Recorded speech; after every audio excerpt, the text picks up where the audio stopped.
My first job was in Matagami, Quebec, and it was a small mining town north of my hometown, a couple of hours drive.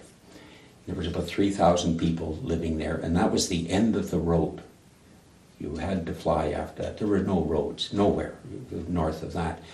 And Quebec Hydro was working there. They were surveying all the rivers for the James Bay project. And the company that I worked with had the airplanes, and boy, were we busy with them. We were moving a lot of fuel, and we were putting people out. It was like the mining, except it was for the hydro. Busy, busy, busy. And at first I was just working on the dock loading airplanes. God, we rolled more drums. We would put 6 drums of fuel in the Otter, 3 in the Beavers, and they were just coming in steady, and they were just lots of drums, lots of groceries, lots of camping equipment. There were helicopters working in the area. We were flying out the fuel for them. Busy, busy place. Well, I wasn't really on the dock all that long because I started in the fall. But then I got on an Otter airplane, and I flew around with an experienced pilot. I followed it, had 10 years or so plus, flying various bush planes, and the Otter at the time was the main airplane. If you had an Otter, that was the most expensive one. And so we got to ride around to all the places that I would eventually go with the smaller airplane when I started on my own.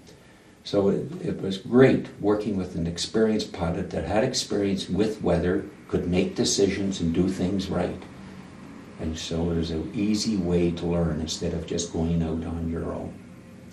So after a few months, depending on the individual, if they decided to give you a break and let you go on, at least you'd been to all the places that you were going. You knew how to map read. So half the battle was done. You just had to, it wasn't like just charging out on your own.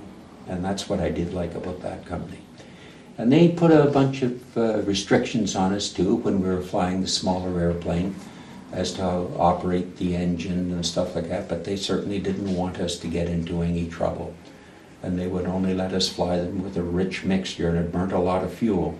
But the owner didn't mind because he was getting paid for the fuel anyways, and he didn't want any accidents and didn't want to burn his engines out by leaning them out and stuff like that. We always argued about that.